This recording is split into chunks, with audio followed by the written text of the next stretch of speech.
ব্রাহ্মণদের ডেকে নিয়ে আসার আগেই আমাকে পৌঁছতে হবে ওর বাড়ি। এই বেশে নয়, আমি যাবো আগে বৃদ্ধ বৈষ্ণবের বেশ ধরে। নদীর তীর থেকে ভগবান শ্রীকৃষ্ণ এক বৃদ্ধ বৈষ্ণবের বেশ ধরে প্রভাত কিশোর একটি গান গাইতে গাইতে আসছে হরনাথ চক্রবর্তী। বৈষ্ণবের যা করণীয় ভোর হলো, গানটি গাইতে গাইতে ভগবান নিজে আসছে।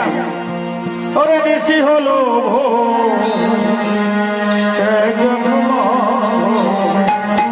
প্রভাত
দরজার সামনে বৃদ্ধ বৈষ্ণব বেশে। আর হরনাথ চক্রবর্তী সেই মুহূর্তে দরজাটি খুলেছে। হরনাথ চক্রবর্তী জিজ্ঞেস করেছেন, আপনি কে? ভোরবেলা এখনো প্রাতঃকাল হতে বাকি আছে, আপনি আমার আঙিনাতে, আপনি কে? আর ছদ্মবেশী ভগবান বলছে, বাবা এটি কি হরনাথ চক্রবর্তীর বাড়ি? হ্যাঁ, এটি আমারই বাড়ি। তো আপনি কে বলুন? আমি কে পরে বলছি, তাহলে আমি ঠিক জায়গাতে এসেছি। ছদ্মবেশী ভগবান বলছে, আমি তাহলে ঠিক জায়গাতে এসেছি। মানে আপনি কে আগে পরিচয় দিন, তারপরে ঠিক জায়গায় এসেছেন না বেঠিক জায়গায় এসেছেন পরে দেখা যাবে। না, আমি ঠিক জায়গাতে এসেছি। এবারে আমার পরিচয়টা দিচ্ছি আমি কে। আমি 3 দিন অনাহারী অভুক্ত, 3 দিন উপবাসে আছি, এইরূপ একজন বৃদ্ধ বৈষ্ণব ভগবান বলছে। 3 দিন অনাহারে আছি আমি অভুক্ত, 3 দিন কিছু আমার জল ছাড়া গ্রহণ হয়নি। আমি এই দেখতে পাচ্ছি একজন বৃদ্ধ বৈষ্ণব। তো আমি ঠিক জায়গাতে এসেছি কেন বললাম? অনেকেই বলেছে যদি বৈষ্ণব ঠাকুর অন্ন সেবা করতেই হয় তাহলে হরনাথ চক্রবর্তীর বাড়িতে যা, ও বৈষ্ণব সেবা অন্ন সেবা করাবে। ভগবান কেন এটা বলে এলে? ঘরের মধ্যে পড়ে আছে ছেলের মৃতদেহ, সেটা এখনো সৎকার হয়নি। একজন বৈষ্ণব এসে যদি বলে আমায় কিছু খেতে দাও, বাড়ির মালিক কোন কাজটা আগে করবে? করতে পারবে? এটা তো ভগবানের ছলনা কথা। কত বড় ভক্ত, এটা পরীক্ষার জন্য ভগবানের। বাবা তাহলে আমি যে 3 দিন উপবাসে আছি, আমার একটু অন্ন সেবা হবে তো? হরনাথ চক্রবর্তী মনে মনে ভাবছে, চমৎকার হে ভগবান, তোমার লীলা চমৎকার। ঘরের মধ্যে পড়ে আছে বড় ছেলের মৃতদেহ, এখনো দাহ করা হয়নি। এইটা যে ভাবছে হরনাথ চক্রবর্তী, এমন সময় সেই বৈষ্ণবেশী ভগবান বলছে, বাবা কি ভাবছেন আপনি? আপনি যদি আমাকে সেবা না দেন তাহলে আমার মৃত্যু কিন্তু আপনার আঙিনাতেই হবে। আরো ভালো হরনাথ বর্মন ভাবছে, আরো ভালো ছেলের মৃতদেহটা ঘরের মধ্যে পড়ে আছে, এই বৈষ্ণবের সেবা না দিলে এও মরবে আমারই আঙিনা। একটি আসন দিলেন বসবার জন্য, আপনি বসুন, আমি ভেতর থেকে আসছি। যখন হরনাথ চক্রবর্তী মাথাটা নিচু করে যেখানে মৃতদেহ পড়ে আছে ওইখানে গেলেন, তখন মা ভোগ করেন বলছে, কি হলো বাবা, আপনি না বৈষ্ণব ব্রাহ্মণদের কাছে গিয়েছিলেন এই জ্বালানি কাঠ নিয়ে যেতে হবে তো ওই নদীর তীরে আপনার ছেলের দেহ দাহ করতে। হ্যাঁ মা, এই জন্য তো বেরিয়ে যাচ্ছিলাম, কিন্তু কিন্তু কি হলো বাবা, দ্বারেতে বৈষ্ণবে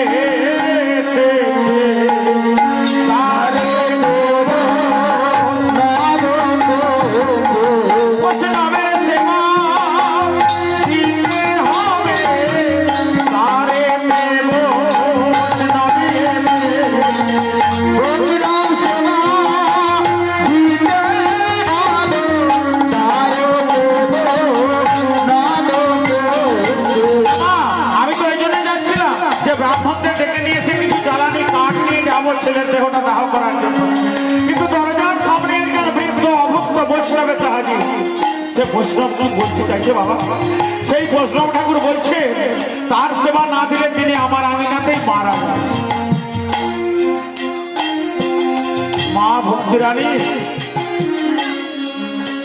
তোর কাছে আমি হাত ধরে করছি মা, তুই আমার মেয়ে নস, তুই আমার বৌমা নস, তুই আমার মা। বল না মা, আমি এখন কি করবো, আমার মাথায় কিচ্ছু আসছে না।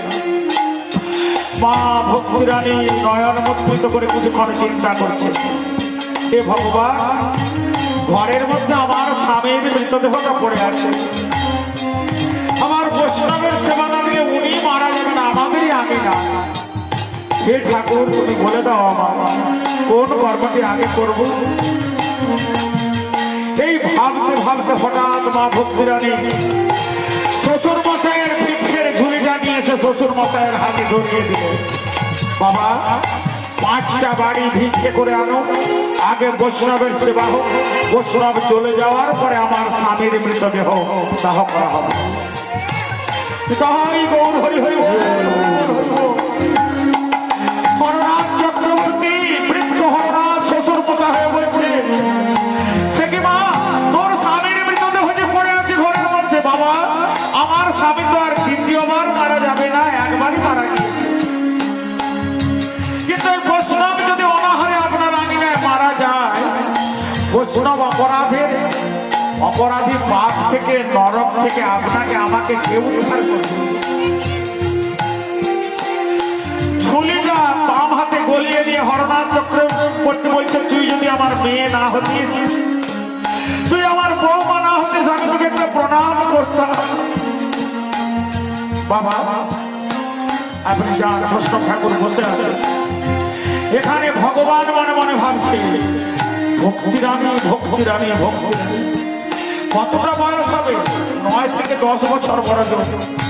এই ভক্তিরানী স্বামীর শোক ভুলে গিয়ে আমার সেবার জন্য শ্বশুরের হাতে ভিক্ষের ঝুড়ি ঝুড়ি। আমি এখনো ভক্তিকে দেখিনি, ভগবান মনে ভাবছে আমি এখনো ভক্তিকে দেখিনি, ওর হাতের অন্ন আমাকে গ্রহণ করে যেতেই হবে, তাহলে আমি কেমন ভগবান। 5টি বাড়িতে মাঝুকুলি করে নিয়ে গেল হরনাথ চক্রবর্তী। মা ভক্তিরানী অন্নব্যঞ্জন তৈরি করছে আর ভগবানকে ডেকে বলছে, ভগবান মন্দিরে তুমি আছো ভালোই, কিন্তু আরেকটা মন্দিরে তোমার জন্য জায়গা করে রেখেছি আজ থেকে, সেই জায়গাটা তো আমার সারাদিনে ফাঁকা ছিল, আজ থেকে তোমার জন্য জায়গা করে হৃদয় মন্দির সাজায়েছি প্রভু তোমারে, আমার হৃদয় মন্দির সাজায়েছি প্রভু তোমারে বসাবো বলিয়া, আমার হৃদয় মন্দির সাজায়েছি প্রভু তোমারে আমার হৃদয়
জানো, এখানে ভগবান শুনতে পাচ্ছে, ভগবান বুঝতে পেরেছে। আর ভক্তিরানী বলছে আমি তোমাকে হৃদয় মন্দিরে বলছি কি দিয়ে পুজো করবো?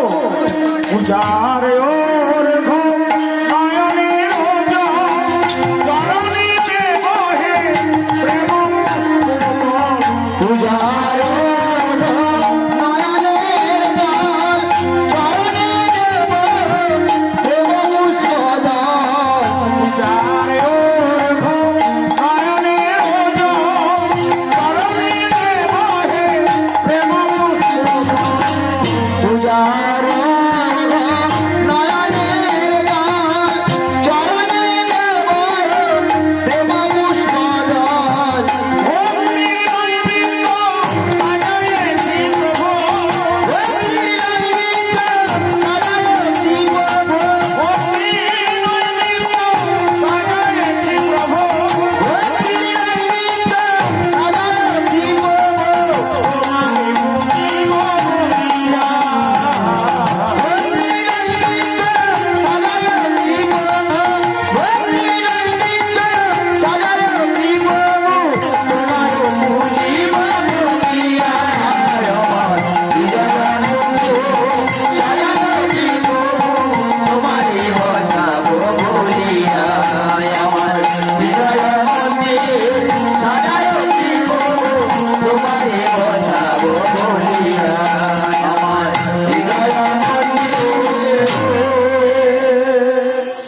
সামান্য একটু অন্নব্যঞ্জনাদি হলো।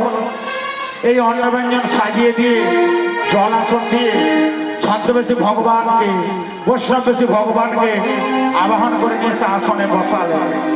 আর ভগবান মনে মনে ভাবছে এদের বাড়িতে যে বড় খোকা সর্পদংশনে গতকাল মারা গিয়েছে, আমি যে মায়াকে পাঠিয়েছিলাম, সেই মায়া যে এসে সর্বরূপে দংশন করে মারা গিয়েছে, এটা কিন্তু এরা কেউ বলছে না। কেউ বলে আমাকে নিজেকে কৌশল করে জেনে নিতে হবে। আসনে বসার পরে বৈষ্ণব বেশি ভগবান বলছে তোমার নামটি কি মা?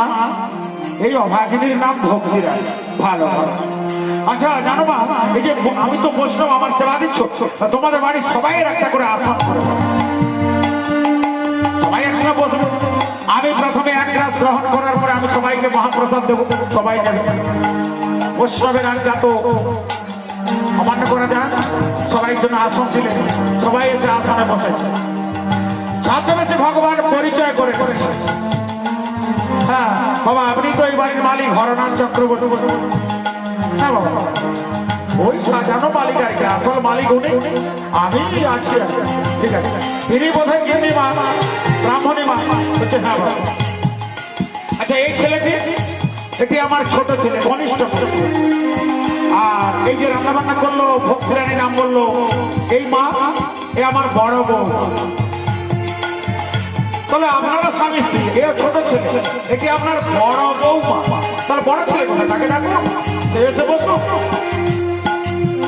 কিন্তু বড় ছেলে তো গতকাল থেকে মৃত, মনে মনে ভাবছে হরনা, ছেলেটা তো গতকালই মারা গিয়েছে, আসবে কি করে, ঘরের মধ্যে পড়ে আছে চলে হোক।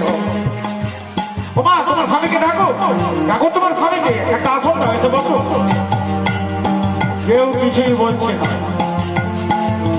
কেউ কিছুই বলছে না। কি হলো মা, তোমার স্বামীকে ডাকো। মা ভক্তিরানী একটু কৌশল করে উত্তরটা দিচ্ছে, বাবা আপনি সেবা করুন, আমার স্বামী এখানে নেই, অনেক দূরে চলে গেছে, অনেকটা দূরে গিয়েছে। কত দূরে গিয়েছে তোমাকে একবার ডাকো না, তুমি তাকে একবার ডাকো। আমার স্বামী এত দূরে গিয়েছে যেখান থেকে আর কেউ ফেরে না বাবা। আমার স্বামী এমন দূরে গিয়েছে সেখানে কারো ডাক পৌঁছবে না। ভক্তিরানী ভগবান সবই বুঝে গিয়েছে, তবু ভক্তিরানীর মুখ থেকে শুনতে চাইছে, বলো না মা কি হয়েছে? আমার স্বামী অনেক দূরে চলে গেছে, অনেক দূরে যেখানে থেকে আর কেউ ফেরে না, অনেক দূরে চলে গেছে, যেখান থেকে আর কেউ ফেরে না, অনেক দূরে চলে ব্যাপারটা কি বুঝিয়ে বলবো?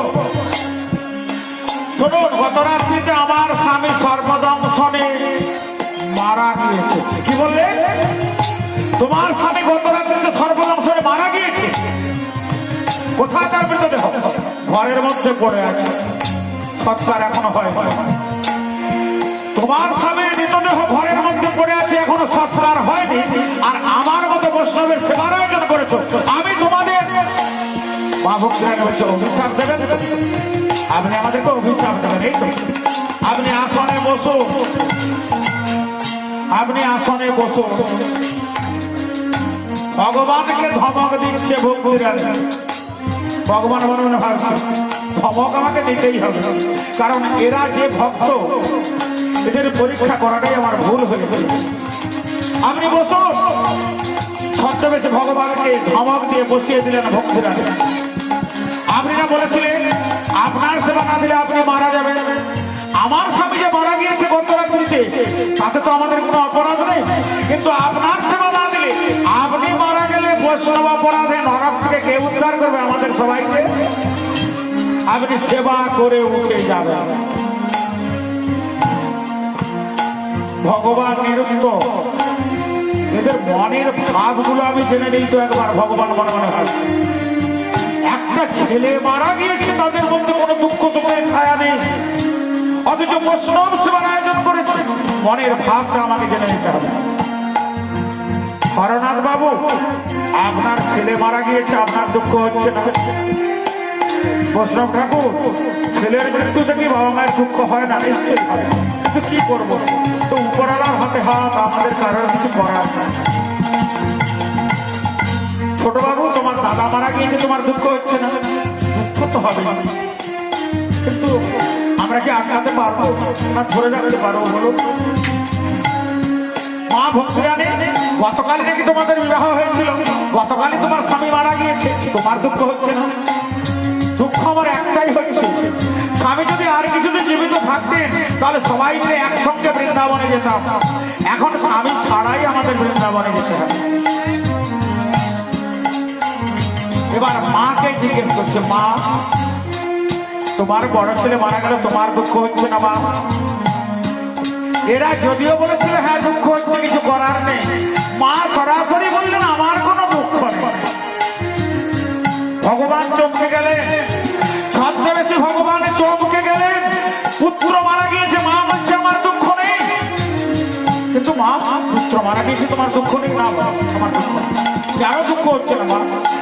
তখন মা যে কথাটি বলছে, ভগবানের মাথা বন বন ঘুরছে, ভগবান খুঁজে পাচ্ছে না উত্তর। মা বলছে বাবা তুমি তো বৈষ্ণব, ভগবানকে ধরে ধরে। ভগবান বলে তো মা জানেন না, মা জানেন বৈষ্ণব ঠাকুর। বলছে হ্যাঁ আমি বৈষ্ণব, আমি বৈষ্ণব। বাবা তুমি অষ্টোত্তর শতনাম পড়েছো? ভগবানের অষ্টোত্তর শতনাম ভক্তরা পড়ে, কি মাথায় তো? ওই যে লেখা আছে অষ্টোত্তর শতনাম ভক্তদের পড়বার জন্য।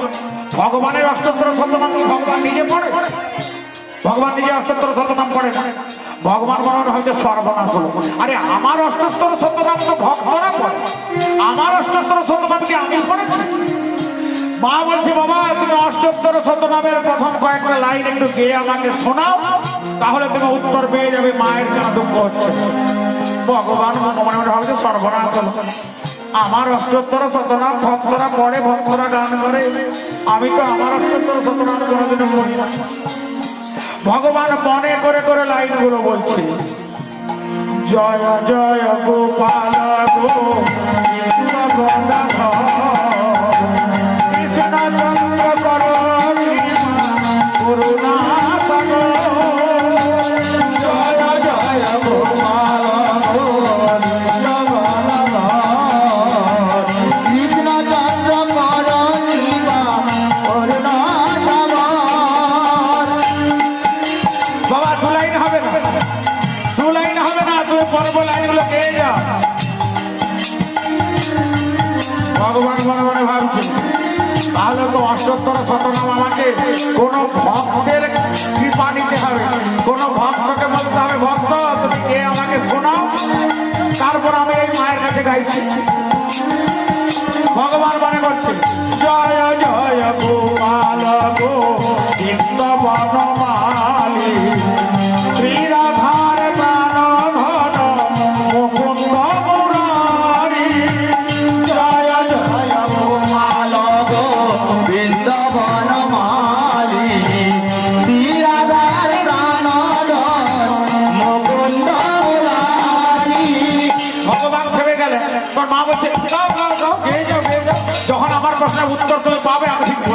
যে এইখানটা পর্যন্ত নিয়েছে। আবার ভগবান মনে মনে করে দূরে যাইছে, কৃষ্ণ ভোজিবার তরে সংসারে আইল, মিছে মায়ায় বদ্ধ হয়ে বৃক্ষ ভাব হইল। কৃষ্ণ ভোজিবার তরে সংসারে আইল, নিচে মায়ায় বন্ধ হয়ে বৃক্ষ সম হইল। ভগবান মনে মনে ভাবছে, মা যদি বলে আর গাইতে হবে না তাহলে আমি রক্ষা পাবো। মা বলছে আর একটা লাইন গাও, আর এক লাইন গাইলে তোমার প্রশ্ন উত্তর পেয়ে যাবে। পরের লাইনটা কি দেবো? ভগবান মনে করছে পরের লাইনটা কি হতে পারে? ফলের রূপে পুত্র কন্যা কাল ভাঙি পড়ে, ফলের রূপে পুত্র কন্যা কাল ভাঙি পড়ে। ভেবে যাও, আর তোমার গাইতে হবে। এই লাইনটা তোমার প্রশ্নের উত্তর আছে। কেন পুত্রের মৃত্যুতে মায়ের মনে দুঃখ হচ্ছে না? ফল রূপে পুত্র কন্যা ডাল ভাঙি পড়ে। লাইনটা ভালো করে ভেবে দেখো। ভগবানের মাথায় কিছু আসছে, আমি জানেন ভগবান, তুমি বলতে পারছেন। তোর মা বলে দিচ্ছে, শোনো, ফল রূপে পুত্র কন্যা ডাল ভাঙি পড়ে। পুত্র কন্যা যদি ফল হয় তাহলে মা হচ্ছে বৃক্ষ বা গাছ, মা হলো বৃক্ষ বা গাছ, গাছের ফলগুলি হলো পুত্র কন্যা স্বরূপ। ভগবান বলছে হ্যাঁ মা। তাহলে বাবা, একটি গাছে 100টা আম ধরলো, একটি গাছে 100টা আম ধরলো, একটি আম সুন্দরভাবে সুপক্ক হয়ে মাটিতে পড়ে গেল। ওই সুপক্ক আমটি মাটিতে পড়ার পরে ওটি ঠাকুরের সেবায় লাগবে না মানুষে খাবে না গরু ছাগলে খাবে না পড়ে পড়ে পচে যাবে? গাছের কোনো দায়িত্ব থাকে? ভগবান হচ্ছে না, গাছের কোনো দায়িত্ব থাকে না। তাহলে বাবা, আমি তো মা বৃক্ষ, আমি একটা ফলকে পৃথিবীকে দান করেছিলাম, মনে করে ফলটা আমার বড় ছেলে, তাহলে পৃথিবী তাকে রাখবে না মারবে আমার তো জানার কথা না। ভগবান উল্টো দিকে মুখ ফিরিয়ে এক ফোঁটা চোখের জল ফেললে, আমি আর কার কাছে বলবো যে হায় ভগবান? ভগবান নিজে বলছে, আমি কাকে বলবো যে হায় ভগবান? আমি কাকে পরীক্ষা করতে এসেছি? নিরুত্তর ভগবান। মা, ওই ঘরের মধ্যে কে যেন গান গাইছে দেখো তো। না বাবা, যে প্রতিদিন ভোরবেলা গান গাইতো সেই ছেলেটা আমার মৃত্যুর কোলে ঢলে পড়েছে আজ গত রাত না থেকে।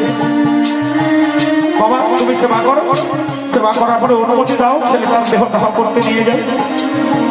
সেবা নিশ্চয়ই করবো মা, আসনে বসেছি যখন, অন্নবেজন সাজিয়ে দিয়েছে তোমার বধূ মাতা, সেবা আমি করবো। একটিবার ঘরের মধ্যে গিয়ে দেখো না কে যেন গান গাইছে। না বাবা, আমি যাবো না, জানে মৃতদেহ ছেলেটার মুখটা আমার চোখের সামনে ফেলে উঠবে, নিজের চোখে দেখতে পাবো, আমি যাবো না। বলছে মা, ঘরের মধ্যে না হলেও রাস্তা দিয়ে মনে হয় কেউ কোনো গান গাইতে গাইছে, একবার দেখো না গিয়ে মা। অনিচ্ছা সত্ত্বেও মা যখন ঘরের দরজাটা খুলে ওপাশের জানালা দিয়ে বাইরের দিকে লক্ষ্য করলেন, কি দেখছেন মা? বড় ছেলে প্রতিদিন ভোরবেলা উঠে বিছানায় বসে করে করে তালি দিয়ে যে গানটি গাইতো, আজও সেই বিছানায় বসে করে করে তালি দিয়ে সেই গানটি গাইছে। বড় রাধে জয় বলে সুখ সারি গায়ে,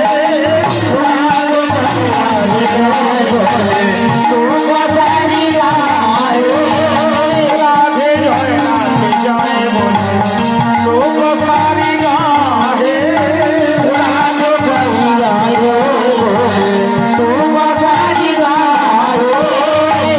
ধুবনে গাহে সারি কুঞ্জে কুঞ্জ গাহে,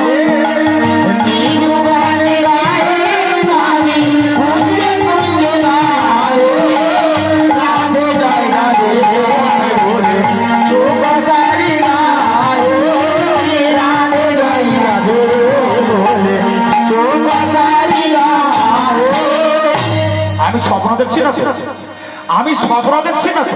গত রাত্রিতে মৃত্যু হয়েছে বড় খোকা, সেই বড় খোকা করে করে তালি দিয়ে রাধে জয় বলে যে গানটি প্রতিদিন গায়ে সেটি গাইছে। না, আমি মনে ভুল দেখছি। কাছে একবার যাইতো, কাছে গিয়ে মাথায় হাতে বলছে, বড় খোকা তুই গান গাইছিস, বড় খোকা তুই গান গাইছিস। আচ্ছা মা,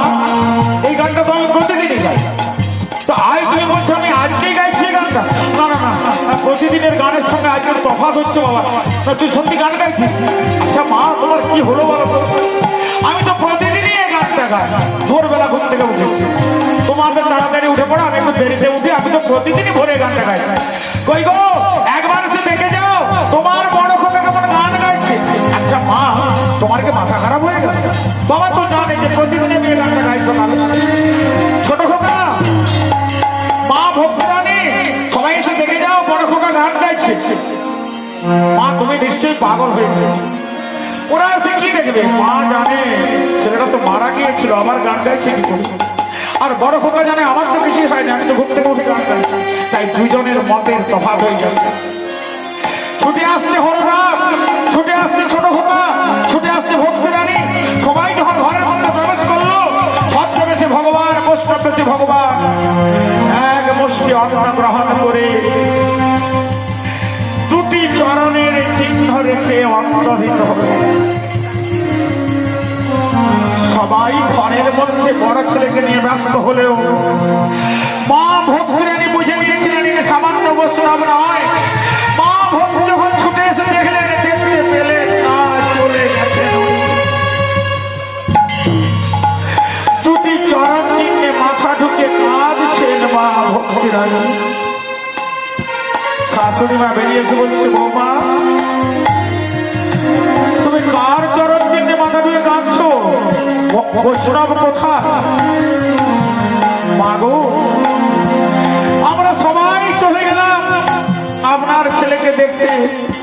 যিনি এসেছিলেন তিনি কে এসেছিলেন একবার দেখুন এই চরণ চিহ্ন দুটো। দৈববাণী হয়ে বলছে, হরনাথ চক্রবর্তী, গ্রন্থের বাণী পরীক্ষা করতে তোমাদের কাছে গিয়েছিলাম। যে করে আমার আস, করি তার সর্বনাশ। তবুও না ছাড়ে পাস। আজ থেকে আমি হলাম তোমাদের সবাই দাসের।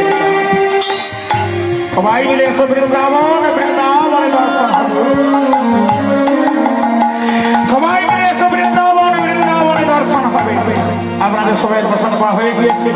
যদি যারা প্রসাদ খেতে বাকি রয়েছেন আপনার মধুর কৃষ্ণ নামে কবে আমার